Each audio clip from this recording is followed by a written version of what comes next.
Porque a lei veio por Moisés, Jesus trouxe graça e verdade. João 1:17. Se inscreva no canal e compartilhe com um amigo.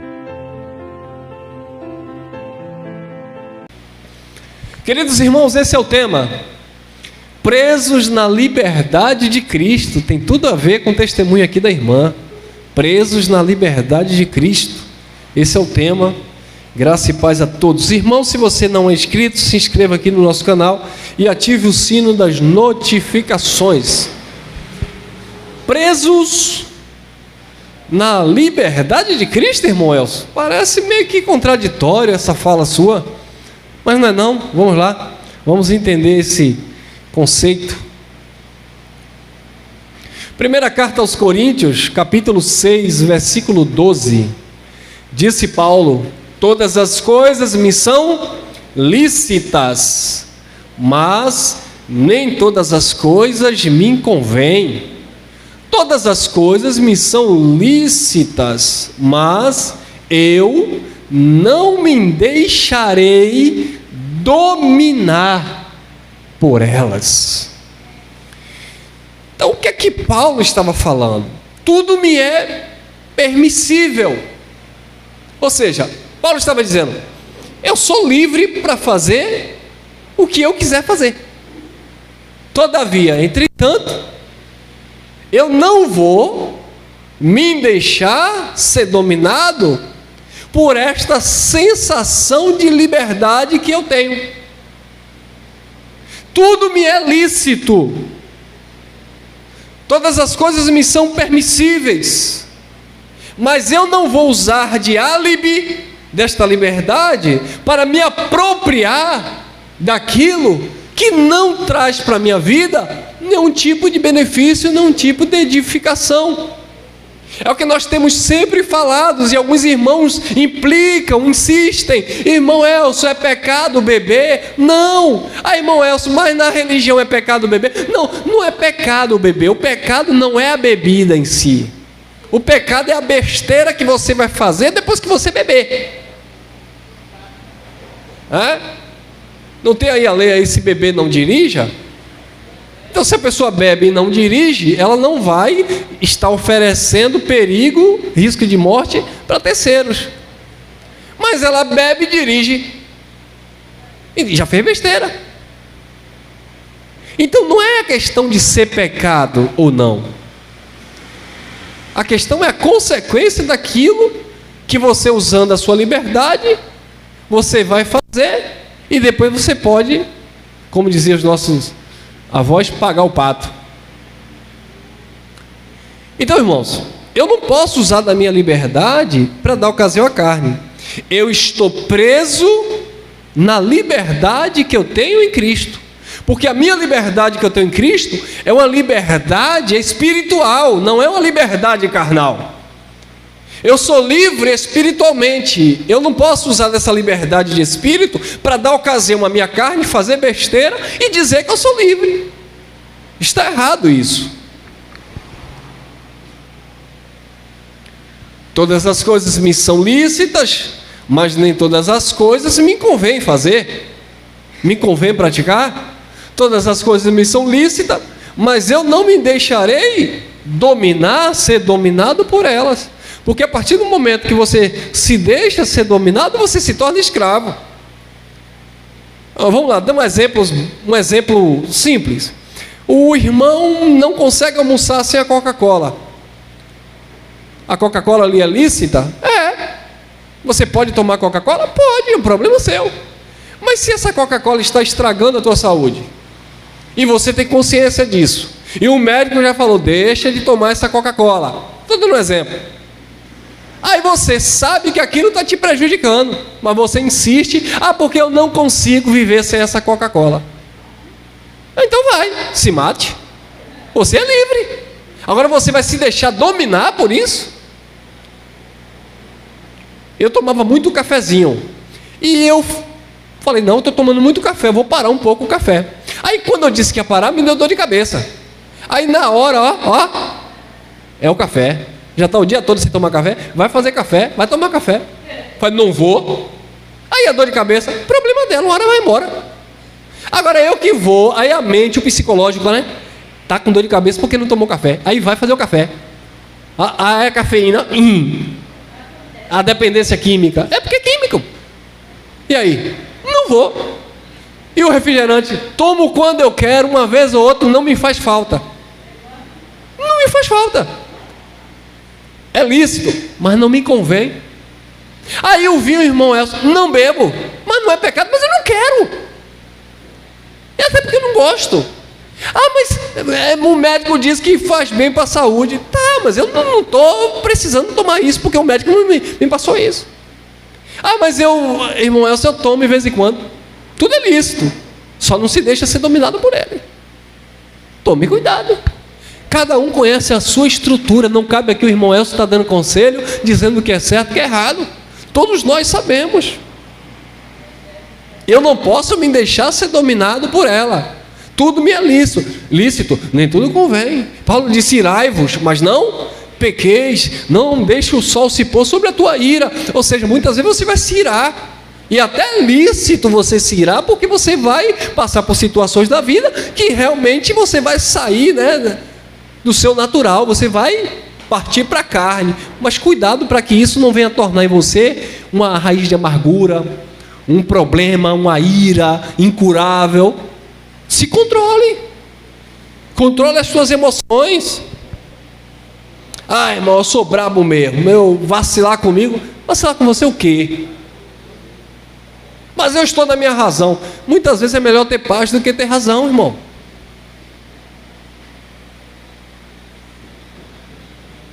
Olha aí, é um texto bem parecido também, agora em 1 Coríntios 10, 23. Paulo praticamente repete, e na parte B ele traz a questão da edificação. Tudo é lícito, mas nem tudo convém. Tudo é lícito, mas nem tudo promove o quê? Edificação, irmão.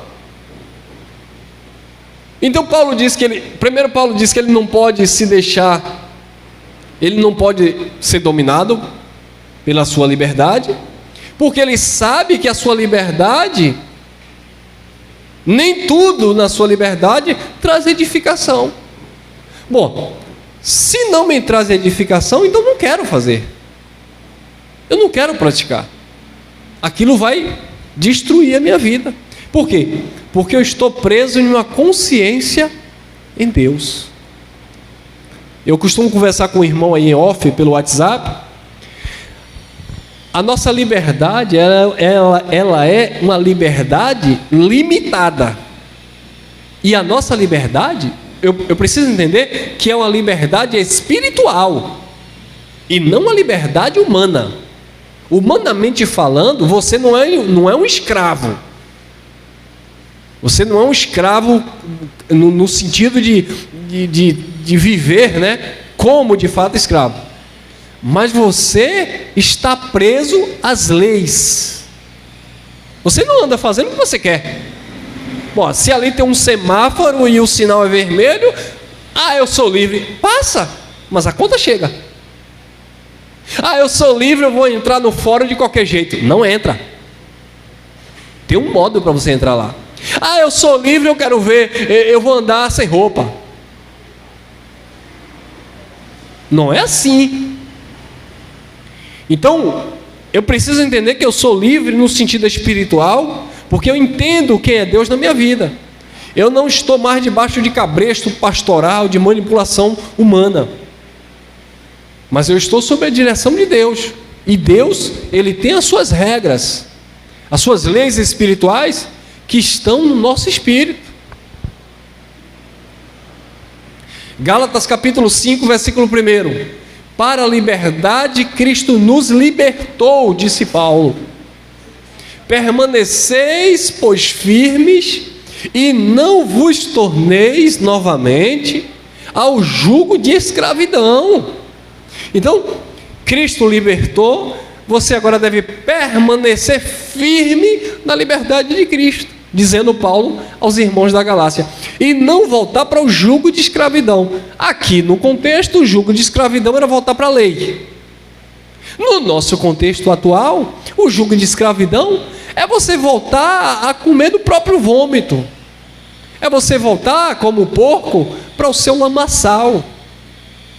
Ou seja, é você entender que você é livre, mas viver como um escravo da tua própria natureza, da tua própria paixão carnal.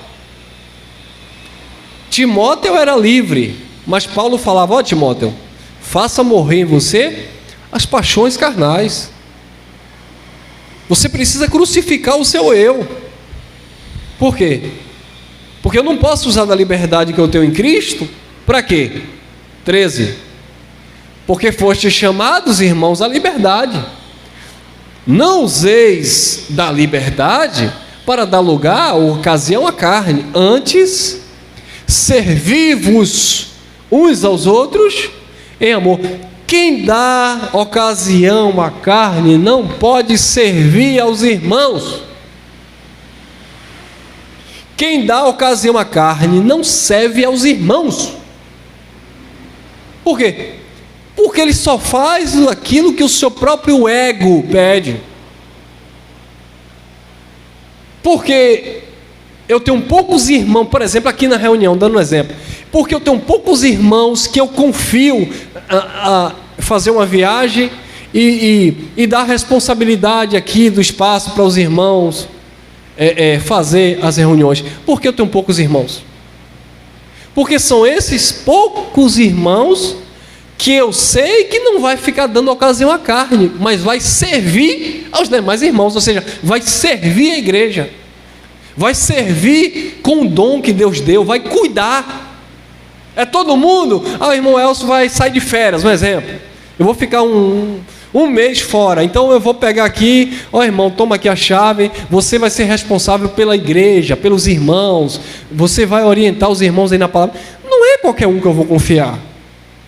E outros não é questão de confiança, outros é questão de não ter esse dom no sentido de cuidar, não ter esse interesse, não ter essa vocação. Tudo bem, aí é uma exceção à parte. Mas existem outras pessoas que até pregam bem, que até pode cantar, pode fazer o que quiser, mas vai ter o devido cuidado? Vai se importar? Vai receber a ligação do irmão passando por alguma dificuldade e vai aconselhar dentro da palavra? Ou vai dizer assim: irmão, eu não sou... fala lá com Elcio. Mas Elcio não está aqui, deixou você. Irmão, se vira para lá, eu tenho meus problemas na minha família. E o irmão Elcio também não tem? Por quê? Porque quem dá lugar à carne não vai servir os irmãos, não vai ter paciência para isso. E eu não posso sobrecarregar as pessoas que não têm isso. Eu não posso dizer: Cris, você é minha esposa, então eu não vou poder ir para o espaço, você vai se virar. Ela pode assumir? Pode. Mas eu não posso passar essa responsabilidade para ela, porque ela tem a responsabilidade dela. Eu não posso sobrecarregar os irmãos. Então a gente fala sobre isso em todos os aspectos. A gente não pode sobrecarregar um irmão nisso, naquilo. A gente precisa compartilhar, distribuir bem, sabe? Para a gente viver no descanso do Pai. Porque fostes chamados porque fostes chamados, irmãos, à liberdade. Não useis da liberdade para dar ocasião, dar lugar à carne. Antes, servi-vos uns aos outros em amor. 2 Coríntios capítulo 10, versículo 4, disse Paulo: pois as armas da nossa milícia, do nosso combate, da nossa luta, não são carnais, e sim poderosas em Deus para destruição, demolição, de fortalezas. Então, as armas da nossa luta, as armas do nosso combate, não são armas carnais. A nossa luta não é contra a carne nem contra o sangue. As armas da nossa luta, elas não são carnais, e sim poderosas em Deus. Para quê? Para demolição das fortalezas. Olha, a irmã deu um testemunho. Qual foi as armas que ela usou? As armas poderosas em Deus para destruir as fortalezas que estavam na mente daquele homem. Então ela se utilizou das armas de Deus, do poder de Deus que opera em nossas vidas. Não tentar convencer ninguém pela força, mas mostrando pelo Espírito. E aí você vai ver quebrantamento, você vai ver arrependimento, você vai ver cura, porque isso cura, irmão. Talvez pareça simples falando, mas você não sabe o peso que aquela alma tirou de sua mente. Isso muda a história, isso muda a vida das pessoas. Talvez a gente ali no momento está sendo até usado por Deus e não dá tanta importância. Ah, não, foi só esse momento aqui, eu dei uma palavra, mas para aquela pessoa mudou a história, mudou a vida.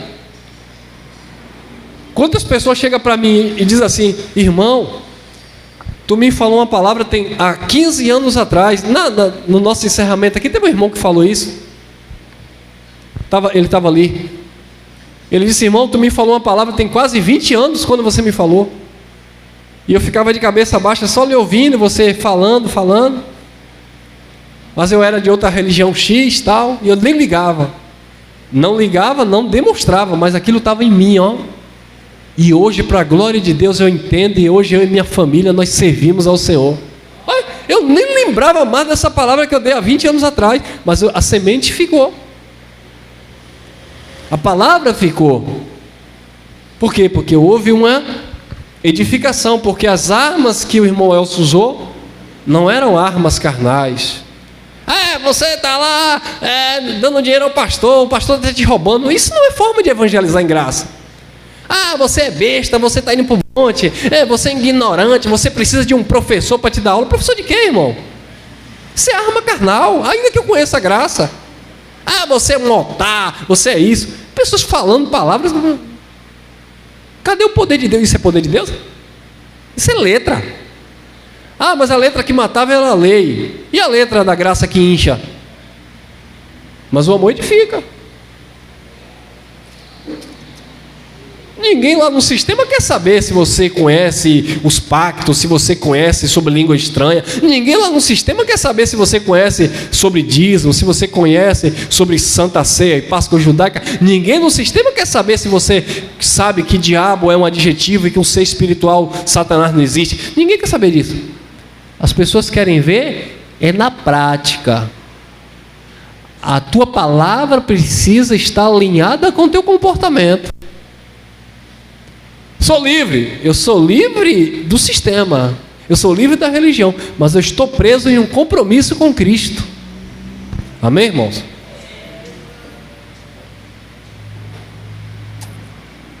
Cinco, derrubando raciocínios e toda altivez, soberba, e toda altivez que se levanta contra o conhecimento de Deus, levando cativo, preso, todo pensamento à obediência de Cristo. O meu pensamento precisa estar preso no Senhor, por isso o tema: presos, cativo, na liberdade que eu tenho em Cristo. Eu sou livre em Cristo, mas a minha mente precisa estar cativa, o meu pensamento precisa estar preso, cativo, na obediência de quem? Do pastor? Do líder da igreja? De Cristo. Eu sou livre, não de Cristo, eu sou livre em Cristo. Longe de mim ser livre de Cristo. Se eu fosse livre de Cristo, eu era o pior demônio do mundo. Se eu fosse livre dessa consciência, irmão, eu não valia um maço de fumo. É maço de fumo que chama, né? Se eu fosse livre de Cristo, se eu não tivesse essa consciência de Cristo, em Cristo, acho que eu fazer como Paulo, eu era o pior pecador dentre os homens. Por quê? Porque eu ia fazer o que eu queria fazer, o que eu quisesse fazer. Não, irmão, eu sou livre, ninguém me domina. Nem Cristo?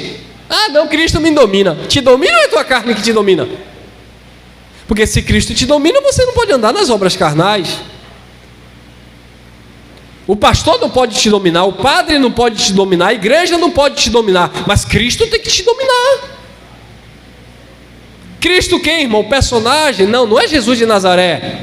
É a consciência de sua mensagem para se dobrar para Deus. Quando eu falo Cristo, Jesus te dominar, não é o personagem, o Nazareno, que ele não existe, mas é o Espírito da sua graça, é a sua palavra, é o exemplo que ele deu, é a imagem e a semelhança que somos dele no Espírito, e o exemplo que ele deu como ser humano, como filho.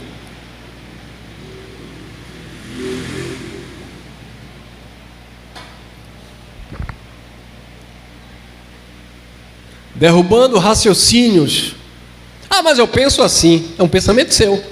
Mas eu acho, é um achismo seu. Derrubando raciocínios e toda altivez que se levanta. Às vezes, para derrubar o raciocínio é mais fácil do que a altivez. O que é um raciocínio?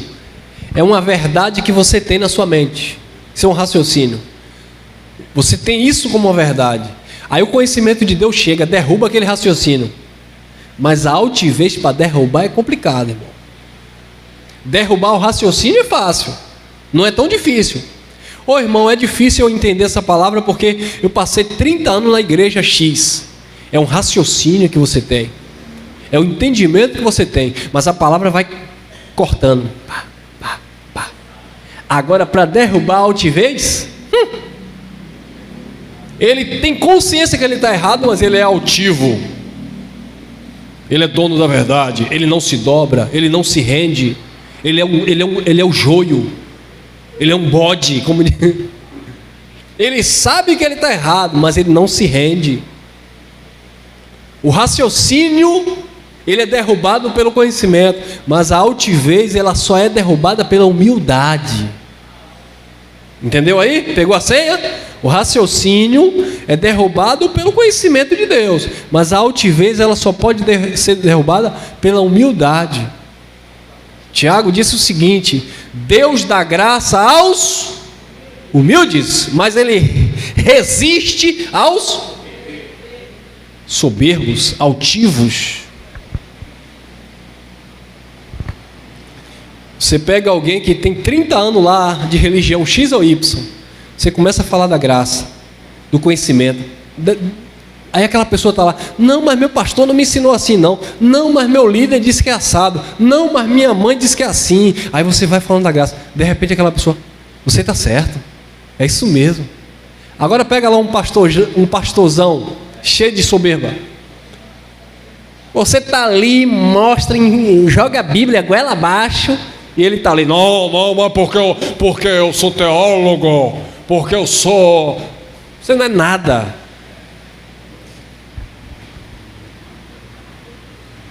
Levando cativo todo pensamento à obediência de Cristo. E quando é que você leva esse pensamento cativo à obediência de Cristo?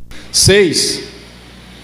E estando prontos para vingar toda desobediência, quando for cumprida a vossa obediência.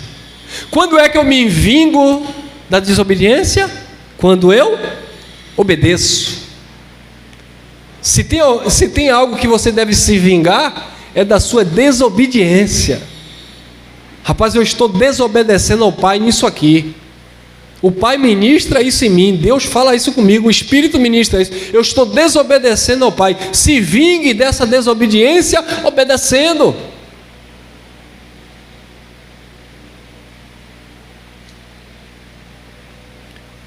Quando um filho ele é disciplinado pelo pai porque ele está andando no erro, não é para ele ter raiva do pai, não é para ele se irar com o pai, é para ele se irar contra quem? Contra quem? Ele mesmo, ou seja, contra a sua desobediência. Aí ele vai obedecer. Quando ele obedecer, ele está livre da disciplina do pai. Hebreus capítulo 12, versículo 6 em diante, diz que o pai corrige o filho que ama, açoita todo aquele que recebe por filho.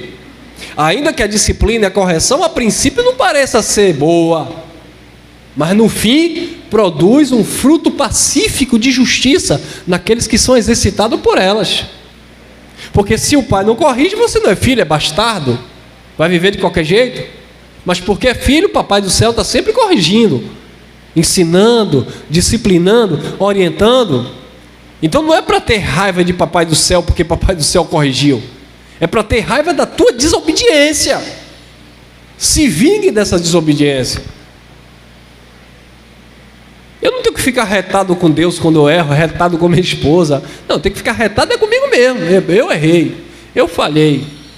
Eu vou me vingar dessa desobediência. Eu vou fazer o que é certo. Estando prontos para vingar toda a desobediência, quando for cumprida a vossa obediência. Gálatas 2:20, disse Paulo. Como é que um homem desse ia pregar liberdade e as pessoas hoje entendem libertinagem? Paulo falava: permaneceis, pois, firme na liberdade de Cristo. Só que a liberdade de Cristo era condicionada a uma vida com Deus. A liberdade de Cristo era condicionada a uma vida com Cristo. E disse Paulo, Gálatas 2:20: já estou crucificado com Cristo. Agora vivo não mais eu, mas Cristo vive em mim. E a vida que agora vivo na carne, dizendo Paulo, vivo-a na fé do Filho de Deus, o qual me amou e se entregou por mim. Ó, eu sou livre em Cristo, mas eu não sou livre dele. Eu sou livre para viver para a glória dele, para a glória de Deus. Então esse conceito, irmão, eu chamo a atenção novamente, principalmente para os irmãos que estão em graça. Esse conceito de liberdade em graça tem que ser entendido. Porque o povo está confundindo tudo. Queridos, eu não passei 18 anos no sistema religioso para agora estar 10 anos na graça e viver essa libertinagem que as pessoas estão achando que a graça proporciona. Não é.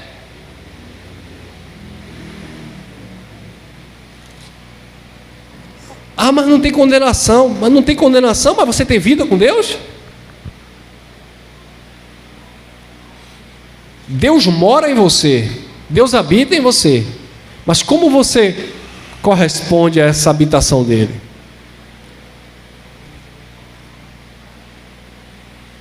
Já estou crucificado com Cristo, agora vivo não mais eu,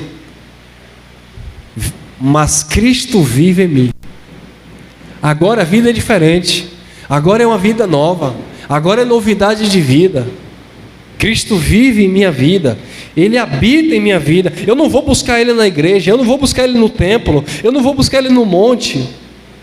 Eu busco Ele aqui, ó, dentro de mim, ó, na minha própria consciência. Quando é que você sabe que Deus está em você? Quando você se rende a Ele. Deixa eu explicar uma coisa aqui bem básica e simples. Quando Paulo diz, não sabeis vós, que vós sois o templo de Deus, e que o Espírito de Deus habita em vós, o que Paulo estava falando, irmão, não é o irmão Elcio pegar esse celular, tirar da capa, e depois eu pego a capa é o irmão Elcio, aí depois eu coloco o celular que é Cristo dentro da capa. Olha, Cristo habita em mim. Eu sou a capa aqui e Cristo é o celular que habita em mim. Paulo não está dizendo isso. Quando Paulo disse, não sabeis vós que Cristo habita em vós, que vós sois o templo de Deus, Paulo estava falando de uma consciência. Porque quando você diz, Deus habita em mim, Deus não habita no templo. Você precisa entender esse Deus habitar em mim, o Deus morar em mim. É a casa está preenchida, não é a casa está vazia. Não é porque Deus eterno mora em você, então você samba, você cai, você quica, você vai, você vem. Não é assim. É ser conduzido por esse Espírito, é ser direcionado por esse conhecimento. É o Deus habitando em você, é Deus entre os homens, o Deus em nós. É a presença do Pai em nós. A presença te abandona? Não, mas você abandona a presença. Entendeu? A presença de Deus te abandona? Não, mas você abandona a presença.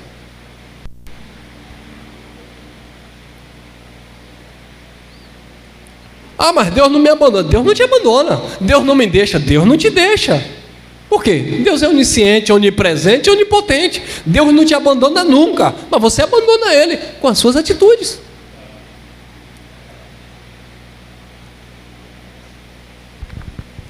Porque Paulo diz que aquele que se uniu ao Senhor, é aquele que se uniu, se tornou o mesmo Espírito. E aquele que não se uniu, é o mesmo Espírito? E aquele que não entendeu o conceito de Deus habitar nele, é casa de Deus? Não. Então não é todo mundo que é casa de Deus. Então quando nós cantamos aqui, eu sou casa de Deus, você é casa de Deus ou você canta a música? Casa de Deus é ter a presença dEle, é Ele falar, é Ele viver em você. Vivo não mais eu, mas Cristo vive em mim. É eu querer fazer uma coisa e aquele que habita em mim dizer não, faça outra. É eu querer para cá e aquele que habita em mim não, vai por cá. Aí eu sou a casa dele. Aí eu ando no espírito dele. Se não, eu ando no meu espírito. Eu ando na minha vontade, no meu caminho e não no dele. Já estou crucificado com Cristo. Cristo foi crucificado, Ele morreu por pecado. Paulo disse, eu morri. Cristo ressuscitou, Paulo disse, eu ressuscitei. Cristo está glorificado, Paulo disse, eu estou glorificado nele. Porque tudo que é de Cristo está em você, está em nós, naqueles que vivem a mensagem do Cristo. Filipenses capítulo 1, versículo 21. Porque para mim o viver é o quê? Cristo. E o morrer? É lucro. Olha a consciência de Paulo. Eu vivo Cristo. E se eu morrer? Para mim é lucro. Como assim? Por quê? Porque Paulo dizia, eu não tenho vida. A minha vida é dele. Eu lembro que no ano de 2006, em março de 2006, eu cheguei do sul da Bahia, fui morar no fundo de uma academia aqui, onde eu vim treinar, e ali eu fazia a minha oração, em um quarto com janela quebrada, que quando chovia eu me molhava todo, sozinho, e ali eu fazia a minha oração e minha confissão de fé. Eu estou aqui porque o Senhor trouxe. Tudo que acontecer na minha vida é a direção de Deus, porque eu acredito e eu vou me dobrar isso. Eu não vou fazer exatamente nada daquilo que eu tenho vontade de fazer, porque eu não posso. Mas eu acredito que Deus vai me conduzir em tudo. E assim acontece até o dia de hoje. Sempre foi assim. Alguma coisa deu errado. Deu errado no meu conceito, no meu pensamento. Mas para Deus não estava nada errado. Eu perdi algumas coisas durante essa caminhada de 2006 que eu não queria ter perdido. Não perdi, foi livramento de Deus. E o que eu ganhei? Eu não tinha nada, é lucro, é vantagem. Quando você vive com essa mentalidade, você não vai atribuir nada de falta, mas sempre um Deus que te preenche em tudo. Perdi muitas pessoas queridas, perdi alguns familiares, perdi parentes, perdi pessoas que eu achava que eu ia morrer primeiro, e eu fui para o velório. Mas em tudo isso eu entendendo o propósito de Deus. Então você não vai ficar reclamando, questionando Deus, questionando os porquês da vida. Os porquês da vida, as coisas, você vai tentar resolver. E as coisas vão acontecer como deve acontecer. Porque para mim o viver é Cristo. E o morrer é lucro. Eu vou fazer o quê? Eu vou tardar a minha partida? Eu vou mudar quando chegar a minha senha? Não. É lucro, já vivi. Isso é vida. Bem-vindo à vida. Vai lá, Filipenses 2:20. Filipenses 2:20. Falando Paulo acerca de Timóteo. Porque nenhum outro tem um de igual sentimento, que sinceramente cuide do vosso bem-estar. Então, Paulo estava recomendando Timóteo para a igreja e dizendo que ele não tinha outra pessoa para recomendar para a igreja. Ele não tinha outra pessoa que tinha sinceramente o mesmo sentimento de Paulo. Por isso que Paulo disse: nós andamos no mesmo espírito. Sentimento aqui é traduzido por uma atitude. Filipenses capítulo 2, no versículo 5, Paulo disse assim, que haja em vós o mesmo sentimento que houve também em Cristo Jesus, que subsistindo em forma de Deus, não teve por usurpação ser igual a Deus, mas aniquilou-se a si mesmo, tomando a forma de servo, achado na forma de homem, foi para a morte e morte de cruz. Ou seja, Cristo tinha um sentimento de servir ao próximo. Aí Paulo disse que haja em vós o mesmo sentimento, que é traduzido por uma atitude, que houve em Cristo. Aí Paulo diz: eu não tenho outro de igual maneira, de igual sentimento, que sinceramente cuide do vosso bem-estar. E ele falava de Timóteo. Paulo estava dizendo: o mesmo cuidado que eu tenho por vocês, Timóteo também vai ter. O mesmo zelo que eu tenho por vocês, Timóteo vai ter. A mesma responsabilidade que eu tenho por vocês, Timóteo vai ter. Todo mundo vai ter? Não. Paulo disse: eu chamei Apolo, mas Apolo disse que só vai no tempo oportuno. Aí Paulo fala de outros: todos me abandonaram. Paulo fala de Emineu e Fileto, seguiram os seus próprios caminhos. Mas Timóteo tinha o mesmo sentimento. Quando eu falei: cuida, Timóteo, fica, Timóteo, orienta, Timóteo, edifica, Timóteo, mesmo Timóteo com as suas fragilidades, mesmo Timóteo com as suas fraquezas da carne, aí Paulo dizia: Timóteo, faça morrer em ti as paixões carnais. Timóteo, o exercício corporal para pouco aproveita, mas a piedade, a devoção para tudo é proveitosa. Timóteo, olha o exemplo de fé da tua mãe, da tua avó Evódia e Eunice na tua casa. Timóteo, não despreza o dom que há em ti, que foi te dado pela imposição do presbitério, ou seja, a igreja abraçou e entendeu o chamado de Timóteo. Não era imposição literalmente como os pastores fazem, mas a aceitação da igreja e a aprovação do ministério de Timóteo. Então Timóteo tinha suas fraquezas, Timóteo tinha suas debilidades, mas Timóteo tinha uma coisa: sinceridade, verdade e, acima de tudo, amor para cuidar do bem-estar dos irmãos. Agora, quando nós vemos um monte de vaidosos querendo se aparecer, bota a melancia no pescoço e vai para a praça.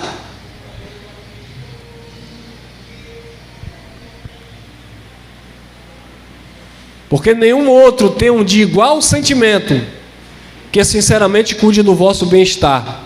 Ah lá, por quê? Porque todos buscam, Filipenses 2:21, porque todos buscam o que é seu, e não o que é de Cristo Jesus.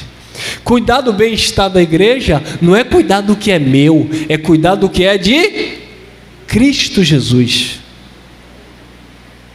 E Timóteo tinha isso. Timóteo não cuidava só do seu: eu vou correr atrás do meu, eu quero é o meu, os outros que se dane. Não.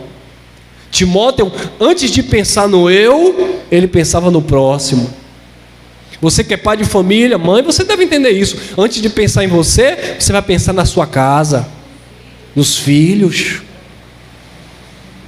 É uma ordem natural, né? Ou deveria ser assim. Então, para a igreja também, antes de pensar no seu ego, em você, pense nos seus irmãos, pense no próximo. E Timóteo, ele não buscava só o que era seu, mas principalmente o que era de Cristo, pois todos buscam o que é seu. Aí está todo mundo aí, os homens querendo ministério, querendo ser profeta, querendo ser isso, querendo ser aquilo, querendo ser pregador famoso, querendo igreja, querendo mas está querendo edificar a vida? Está querendo que Cristo seja exaltado nas vidas? Que nada.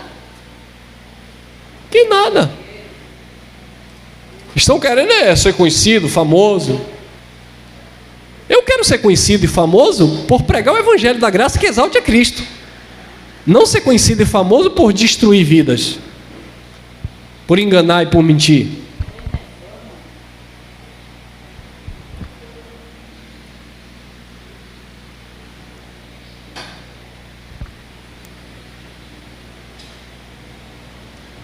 Segunda Coríntios 4:11.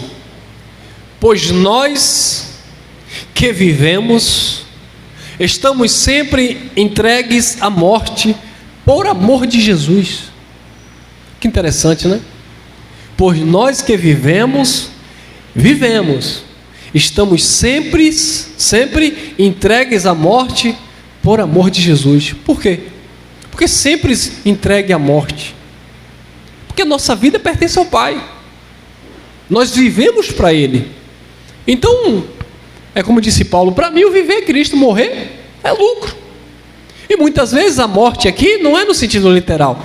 É você estar entregue à morte de situações em vidas, em tua vida. É você fazer morrer em você situações. É você abandonar situações. Abrir mão de situações. É entender essa prisão que temos no Senhor.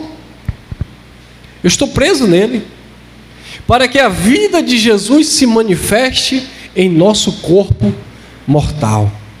Amém, irmãos? 2 Coríntios 2,15. Porque para Deus somos o bom perfume de Cristo, nos que se salvam e nos que se perdem. Nós somos o bom perfume do conhecimento, naqueles que se salvam e também naqueles que se servem. Paulo diz que nós exalamos o perfume do conhecimento para aqueles que se salvam e para aqueles que se perdem. Para aqueles que se salvam, cheiro de vida para quem é da vida. Para aqueles que se perdem, cheiro de morte para quem já é da morte. Não é a minha palavra que mata, é ele que está morto. Ele já está na morte. Então a palavra não vai dar vida para aquele que já aceitou a condição de morto. Mas a palavra é cheiro de vida para os que se salvam, cheiro de morte para aqueles que se perdem. Olha lá, 16. Para uns, na verdade, cheiro de morte, para a morte. Mas para outros, cheiro de vida para a vida. E para estas coisas, quem é idôneo? Ou seja, quem é incapaz? Quem é que já não foi treinado por Deus? Quem é leigo? Não, quem é idôneo? E para estas coisas, quem é idôneo? Quem está pronto? Quem está habilitado? Essa é a pergunta de Paulo. Essa é a pergunta de Paulo. Quem é que não está já preparado por Deus? Nós já estamos preparados por Deus.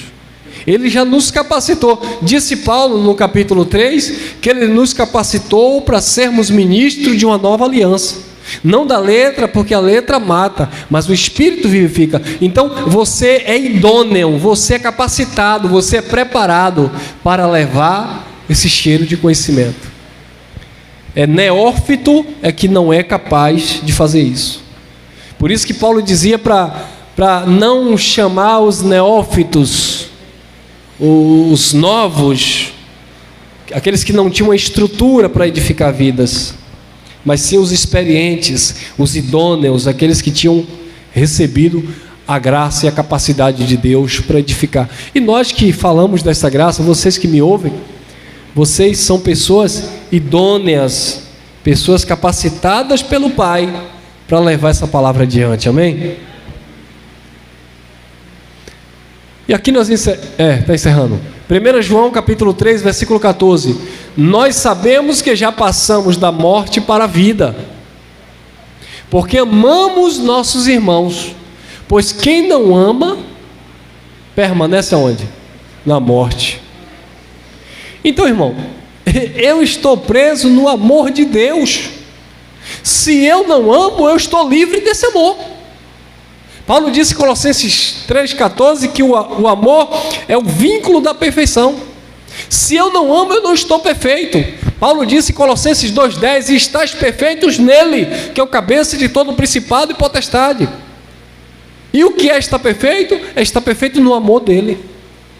Se eu não amo, eu estou livre dele. Se eu estou livre dele, eu não cuido do irmão. Se eu não cuido do irmão, eu não amo o irmão. Se eu não amo o irmão, eu não tenho vida, eu estou na morte.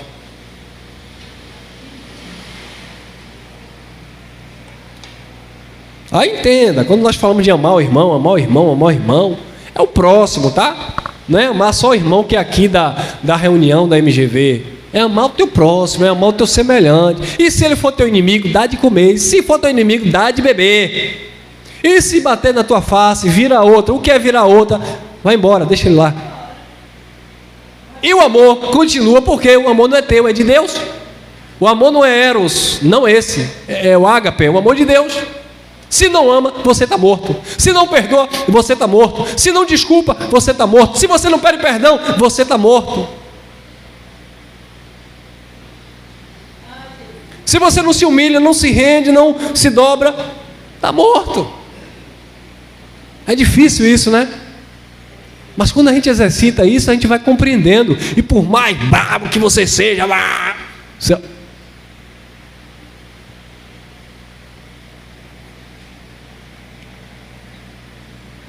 eu vi uma cena numa rede social. A mulher pegava um cavalo, o cavalo estava... Ela pegava o cavalo, passava a mão assim, depois ela vinha, fingia que estava colocando um cabresto, e passava a mão assim no queixo do cavalo. Isso é assim. Aí o cavalo seguia, sem nada. Ela doutrinou o animal, fingindo que tinha colocado o cabresto, e o cavalo obedeceu.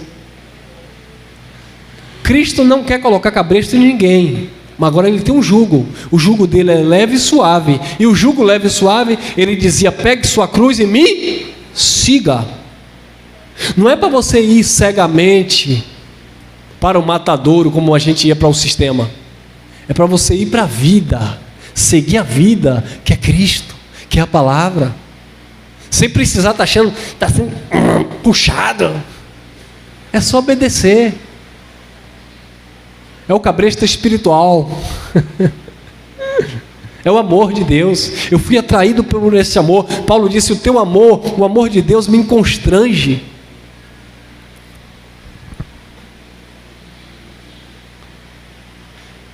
E aqui sim encerramos. Efésios capítulo 4, versículo 1. Rogo-vos, pois, eu, o prisioneiro no Senhor, que andeis de modo digno da vocação com que fostes chamado. Aí Paulo rogava e dizia a ele: eu sou prisioneiro no Senhor. Eu sou preso de Deus, eu sou preso de Cristo. Eu estou preso no Senhor. Aí a tua liberdade, Paulo? Não tenho, porque vivo não mais eu, Cristo vive em mim. Mas você não prega a liberdade? Prego. Eu prego a liberdade do sacerdócio. Eu prego a liberdade da lei. Eu prego a liberdade contra o sistema do diabo, o sistema do demônio. Eu prego a liberdade contra a prática do dízimo. Eu prego a liberdade contra a obrigação de estar no templo. Eu prego a liberdade contra as campanhas. Eu prego a liberdade contra os votos com Deus. Eu prego a liberdade contra essas questões religiosas. Mas eu prego a prisão em Cristo que nós devemos estar. Mas Ele me libertou. Ele te libertou destas coisas, não dele. E é isso que muita gente em graça não está entendendo. Eu estou livre dessas coisas, não livre dele. Porque Paulo disse: eu sou prisioneiro no Senhor. E eu rogo para que vocês também venham andar de modo digno da vocação com que fortes. Então nós fomos chamados. Se eu fui chamado, eu tenho que obedecer. Você bota um currículo numa empresa. Aí o patrão lá te chama. Lá vai ter entrevista. Na entrevista, ele vai passar para você as tarefas. E aí? Vai andar de modo digno com a proposta da empresa, ou você vai dizer, não, eu venho, mas eu vou fazer o que eu quero? Não dá, né, irmão? Aí o patrão vai dizer, tu nem chegou, a porta da rua é serventia da casa, pode voltar.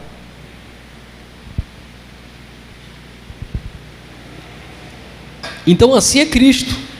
Não adianta dizermos que estamos em graça, mas eu chego na graça, aí eu não quero andar do modo digno da vocação que a palavra me orienta, e eu prefiro andar daquilo que eu acho, da forma que eu penso, na minha libertinagem, no meu jeito de pensar, de agir.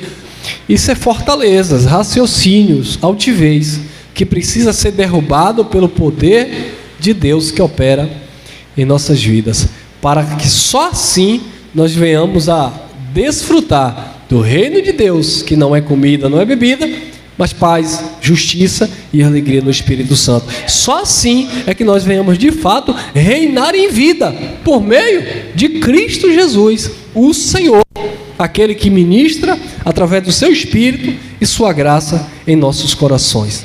Amém? Graça e paz, e até o próximo encontro, permitindo nosso Deus.